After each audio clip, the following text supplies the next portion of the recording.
Me fala uma coisa, você sabe identificar os pontos de virada quando está assistindo um filme? Não? Então a partir de hoje, isso não vai ser mais um problema para você. Vem comigo! Calma, que não precisa ser crítico de cinema para entender desse assunto. Depois dessa explicação, você vai assistir qualquer filme, vai encontrar os pontos de viradas a partir da estrutura dramática do filme. Nesse vídeo vou usar a referência de roteiro do escritor e roteirista Sid Field. É uma estrutura clássica que está no livro Manual do Roteiro, mas que quando você consegue entender essa estrutura, que é dividida em 3 atos, você consegue ajustar ela para qualquer outro tipo de filme.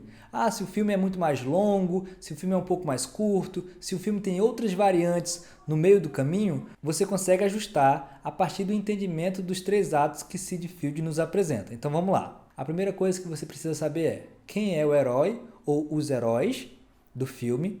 Por quê? Porque a estrutura dramática vai se desenvolver a partir do universo desses personagens ou desse personagem principal. Então, quando você já identifica no início do filme quem é o personagem principal, você já sabe que o filme vai se desenvolver a partir da sua estrutura arquetípica. O segundo passo é encontrar o primeiro ponto de virada dentro de um filme. Então, eu vou usar uma imagem que eu montei para vocês, usando a referência do filme Harry Potter e a Pedra Filosofal, para que vocês consigam identificar esses pontos de virada a partir da divisão dos 3 atos, beleza? O terceiro passo é encontrar os 3 atos. Então, nessa imagem, você já consegue identificar, a partir da estrutura visual, que os 3 atos se dividem em 30, 60, 30, que são os tempos de divisão de um filme, segundo Sid Field. Ou seja, a gente tem até 30 minutos de um filme para identificar aonde aconteceu o ponto de virada. A cena mais importante que vai fazer a gente perceber que o personagem saiu de uma instância e começou uma outra jornada. Esse gráfico é simples, mas ajuda a gente a entender visualmente essa estrutura. Na primeira parte, nesse primeiro ato, onde a linha ainda está fora do triângulo, é a vida rotineira do personagem. É a vida onde ele não tem grandes conflitos, não é colocado em nenhum tipo de convite a lutar, a enfrentar algum tipo de problema, a sair de sua inércia. Então, nesses 30 minutos iniciais, a gente vai conhecer um pouco dessa vida do herói. Quem é ele, o que ele faz, alguns segredos sobre sua personalidade, o que ele acredita ou deixa de acreditar, enfim. Pegando a referência do Harry Potter e a Pedra Filosofal, o primeiro ponto de virada é quando Harry recebe a carta convite para estudar em Hogwarts. Ou seja, a partir daquele momento, o filme traz um novo conflito, um novo ponto de vista para o espectador e também para o herói. Quando Harry descobre que tem uma escola para bruxos, ele percebe que ele não está sozinho no mundo e que, a partir disso, ele consegue entender quem é ele, quais são os seus conflitos, o que ele pode buscar enquanto pessoa, enquanto história, que ele não conhece muito bem a sua história. Enfim, ele consegue perceber um horizonte para além do que ele tinha na casa com os seus tios e com seu primo Duda.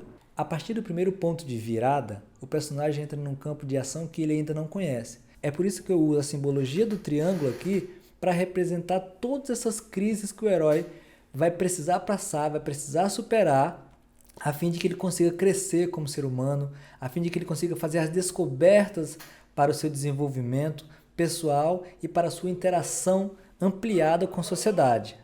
Trazendo a referência do filme Harry Potter e a Pedra Filosofal, a primeira jornada é toda a interação do Harry com a escola, as descobertas de novos bruxos, de novos colegas, mas o ponto mais importante do segundo ato é a relação do conflito com o seu vilão primário, né? O seu vilão principal, a pessoa que está vinculado ao seu lado sombrio e que ele precisa superar. Então, para quem já assistiu a saga do Harry Potter, essa é a jornada do Harry Potter durante todos os seus filmes. E no primeiro filme a gente já tem o primeiro conflito do Harry com a sua sombra, com esse conflito que ele vai ter que enfrentar durante a vida, ao processo que ele vai amadurecendo. Lembrando que essa estrutura que vocês estão vendo, dividida 30, 60, 30, ela pode ter variações, ela pode ter um pouco menos de tempo no início, um pouco menos de tempo no final, o tempo do centro do segundo ato pode ser um pouco mais alongado, pode ser um pouco mais curto, depende da estrutura do filme, depende do tempo que o filme precisa para contar as peripécias, né, as nuances de mudanças que esse ato precisa. No terceiro ato, a gente tem a resolução do problema e o amadurecimento social do personagem. O que é isso, Edilano? Ou seja, o personagem resolve o conflito que ele foi apresentado no ato 2 e a partir dessa resolução, a partir de ter passado por essa experiência, ele volta para o seu cotidiano, para a sua vida comum, porém muito mais amadurecido. Aquele problema faz com que o herói consiga olhar para a sua vida, para a sua história, para a sociedade de uma forma muito mais ampliada. E cada vez que um problema acontecer na vida daquele herói, no caso aqui trazendo a referência do Harry Potter, né? A cada ano que ele voltar para a escola após as férias com os tios, ele vai passar por uma nova experiência e a experiência anterior que ele passou vai fortalecer para que ele consiga ter coragem e ter habilidade para passar pelas novas etapas que a sua jornada de herói vai lhe solicitar. Agora imagina se todo o filme do Harry Potter ele tivesse que enfrentar o mesmo desafio do ano anterior. Você iria assistir esse filme? Você iria ter empatia por esse personagem, por esse herói? Você iria torcer para ele resolver aquele problema, já sabendo que ele resolveu no ano passado e que, de alguma maneira, isso já está tranquilo para a sua capacidade?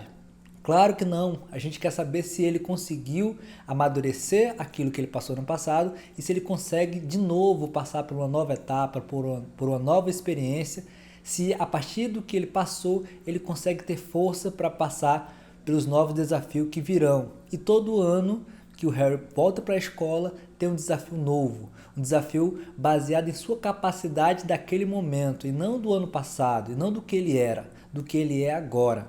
No nosso cotidiano também é assim. Se a gente tem um problema hoje, e a gente conseguir superar esse problema hoje com maturidade, com paciência, com sabedoria, amanhã vai surgir um novo problema, certamente, porque a vida é assim.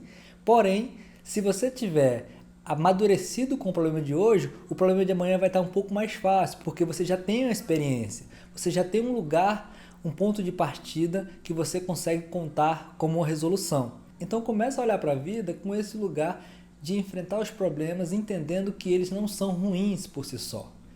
Eles são uma etapa da vida que precisa ser superada para que você possa se perceber como mais forte, como mais maduro, como mais preparado para enfrentar coisas que estão por vir. Se trouxermos a estrutura do cinema para a nossa vida, de forma temporal, a gente tem o primeiro ato, que é da infância à juventude, depois tem um segundo ato, que é o amadurecimento do homem e da mulher que a gente precisa ter, a criação dos filhos, desenvolvimento no trabalho profissional, pessoal, psicológico, emocional, e depois a gente passa para a terceira etapa, para o terceiro ato, que é a terceira idade, a nossa velhice, que se a gente tiver tido uma infância e uma juventude fortalecida, bem estruturada, se na segunda parte da vida a gente tiver valorizado as coisas que são importantes, que são relevantes, que realmente nos tornam humano, quando chegarmos na terceira idade, a gente vai estar com o corpo cansado, a gente vai estar mais frágil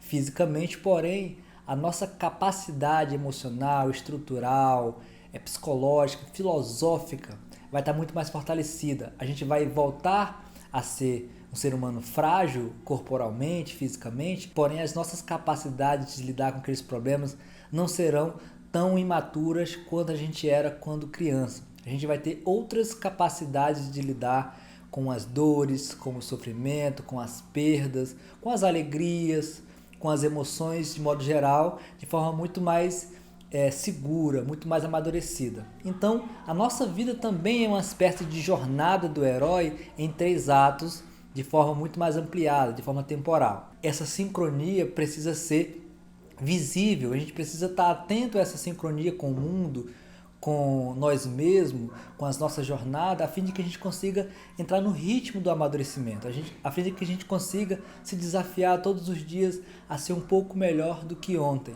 Então o cinema, mesmo nas suas estruturas de roteiro, nas suas estruturas dramáticas, também consegue nos ensinar sobre estrutura de vida, sobre estrutura de enfrentamento dos nossos problemas e dividi-lo em atos, né? Entender que cada ato é um processo, cada ato tem o seu amadurecimento e que não adianta a gente querer pular as etapas dos nossos atos. A gente precisa estar no ato 1 e resolver os problemas do ato 1, daquele ponto de virada 1. Não adianta a gente querer pular para o 3 sem passar pelo 2, sem passar pelo conflito. Então, essa é a lição, esse é o debate, esse é o bate-papo de hoje sobre pontos de virada e como esses pontos de virada também estão em nossa vida, estão em nosso cotidiano. Eu espero que esse exemplo que eu trouxe aqui de forma visual consiga ajudar vocês a perceber o cinema com essa interação, consiga abrir espaço para novos debates, para novos discursos sobre estrutura. Esse debate não se conclui por aqui. Se você for procurar, tem novos escritores falando de diversas estruturas, que tem mais de 3 atos, que tem diversos pontos de viradas. Entre um ponto de virada e outro tem pequenos pontos de virada, e é verdade, mas o que eu trouxe para vocês foi uma resolução mais ampliada dessa estrutura do roteiro para que vocês entendam, né? Aqui a gente debate o cinema e a psicologia a fim de que a gente consiga entender as camadas invisíveis e não necessariamente as camadas técnicas. Então eu imagino ter provocado em vocês essa percepção da estrutura narrativa e essa relação com a nossa vida, com o nosso cotidiano, com as nossas jornadas pessoais. Esse é o intuito desse canal, provocar a relação do cinema, da arte, com o nosso universo psicológico.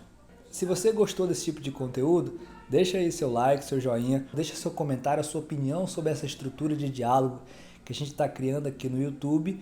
E se você quiser acompanhar os novos lançamentos do canal, se inscreve aqui, que semanalmente a gente vai estar fazendo análise de filmes, debates, trazendo estruturas também do universo técnico do cinema, a fim de que a gente possa regularmente estar aproximando a arte da psicologia.